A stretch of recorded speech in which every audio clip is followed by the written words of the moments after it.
tình sâu hơn nước hồng hà từ lâu.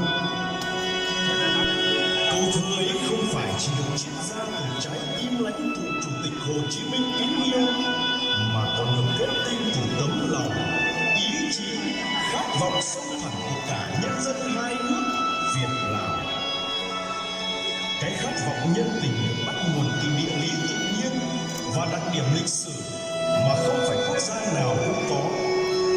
Núi liền núi, sông liền sông, tình yêu hòa hợp cùng nhịp đập con tim, cùng kẻ thù chung trong sự nghiệp giải phóng dân tộc vĩ đại. Để từ đó, trong cuộc trường chinh trường kỳ chống quân xâm lược, cũng như trong các chặng đường dựng xây sau này, hai người bạn, hai người đồng chí, hai người anh em cùng chung cốt nhục đã nắm tay nhau sánh bước vượt qua ngàn chông gai, bão tố để giữ được nghĩa tình thủy chung son sắt, giữ được gấm vóc non sông vẹn nguyên bờ cõi. 55 năm, hơn nửa thế kỷ và 40 năm, khoảng thời gian thăm thẳm ấy đủ để cho nghĩa tình, lòng tin hai nước trở thành kim cương, thành nham thạch nung trong ngàn độ vẫn không hề suy chuyển lao lung. Núi có thể mỏi, sông có thể cạn, song tình nghĩa hai nước Việt Lào sẽ mãi mãi vững bền hơn núi, hơn sông.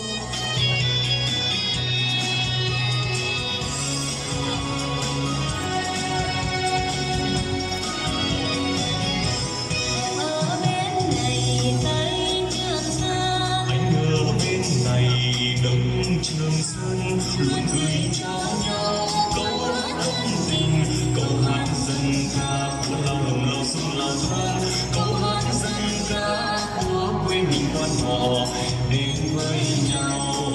Người ơi, người ơi, ở đây về. Em ở bên đây, anh ở bên đông, hai nước đi chung đi ngả về sau. Em nước trong mơ, em nước yên rồng, chung bước đi lên xây đắp mối tình. Tình Việt Lào anh em, tình Việt Lào anh em, mãi mãi không bao giờ phai. nông nhũ vương sai cù lô. Anh mong của sái của luôn đầy sông xiên thêm khoáng hát sân thành xiên khóm buồn phiền không lao lùng làm sông lao thang xiên thêm xuân cao khóm bắt được mương ngòi hóm khăn hà huyền ơi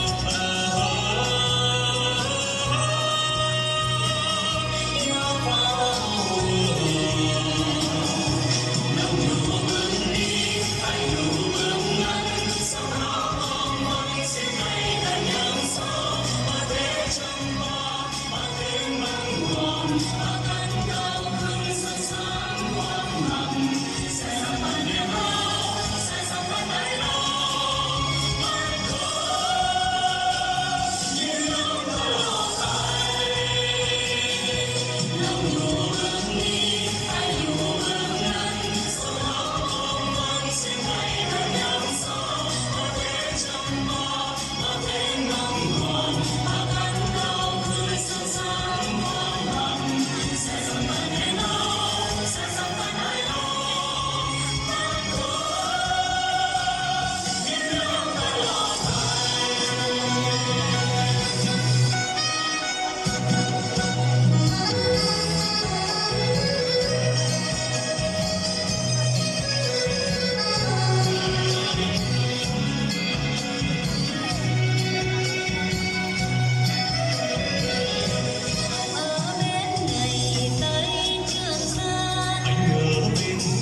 Hãy